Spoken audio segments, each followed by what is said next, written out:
All right, welcome to The Explainer. Today, we're diving into something pretty fascinating. I want you to think about your own city's planning department for just a second. What comes to mind? Probably zoning laws, fixing potholes, laying water pipes, right? It's all very concrete, literally. But the eThekwini Municipality in South Africa is taking a remarkably radical approach. They aren't just trying to engineer better infrastructure.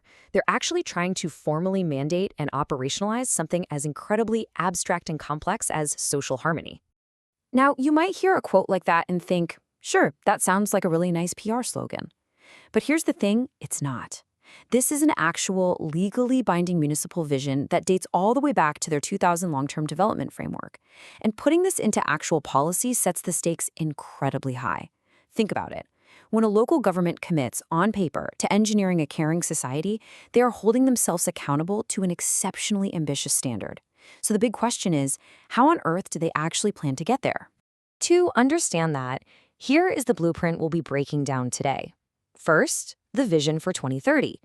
Second, defining true social harmony. Third, Plan 6, fostering cohesion. Fourth, the key challenges to unity. And finally, Vision 2050, the long game. Okay, let's jump right into part one, the vision for 2030. If you look closely at their 2023/24 Integrated Development Plan, you'll see that harmony isn't just an afterthought or a nice-to-have bonus at the end of a document. It is literally the absolute core, foundational element guiding the city's entire strategy. It dictates the direction for absolutely all municipal activities. This means every single department, whether they're out managing public sanitation or designing a new park, has to align their daily work toward this one ultimate goal. It's wild to think about. If a city worker is out there fixing a road, the overarching policy says that action needs to contribute to a more harmonious, caring city by proving the government values its citizens equally. Which brings us to part two, defining true social harmony. Because, let's be honest, harmony is usually treated as this vague, warm and fuzzy feeling. But the municipality does something brilliant here. They pull it completely out of the realm of philosophy and drop it right into the realm of hard data. They've translated harmony into a clinical, operational set of metrics that they can actually track year over year. So they're treating social cohesion not just as a mood, but as an objective, measurable output of a well-functioning city. So what does that actually look like on a spreadsheet? Well, it boils down to three highly tangible components.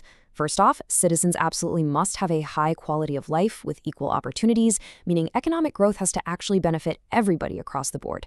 Second, people have to feel completely secure and protected in all parts of the municipal area, not just in the wealthy zip codes. And third, basic service delivery is totally non-negotiable. True harmony is only possible when essentials like water, electricity, health, and education are reliably met. And that makes total sense, right? If your basic human needs aren't being met, or if one neighborhood is starved of resources while the next one thrives, social friction isn't just likely, it's absolutely inevitable. All right, moving on to part three, Plan 6, fostering cohesion. To get this done on the ground, they're using what they call Plan 6, aimed at creating a vibrant and creative city. And it's a three-step playbook.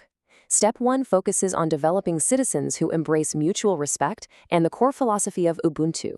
If you're not familiar, Ubuntu essentially means I am because we are. It really highlights our shared human interconnectedness. Step 2 is all about cultivating active citizenship, empowering residents to freely participate in civic life. And Step 3 is super strategic, heavily investing in cultural and creative expression. They're deliberately using arts and sports to force human interaction. By creating these shared cultural spaces, they are actively working to break down the lingering physical and social barriers created by the heavy, brutal legacy of apartheid. They're literally engineering opportunities for coexistence. But of course, we need to look at part 4, key challenges to unity. Because let's just be real for a second. When we look at this beautifully structured framework on paper, we have to pause and ask the tough question to keep ourselves grounded. What actually stands in the way of achieving all this mandated harmony? Because while the policy is incredibly polished, the situation on the ground is complex and deeply, deeply entrenched. And here is where things get really tough. There is a massive, stark contrast between the policy and the lived experience. On one hand, we've got this aspirational vocabulary of a caring city with protected citizens. But on the other hand, the harsh reality from their own 2021/22 Municipal Services Survey hits hard. The data explicitly shows that many residents report they simply do not feel safe or protected in their daily lives. That's a massive friction point. When someone's daily reality involves a real fear for their physical safety, it completely contradicts and undermines the foundation of that harmony vision. And we're looking at hurdles that are totally systemic and interconnected. First up is the brutal triple challenge: inequality, unemployment, and poverty.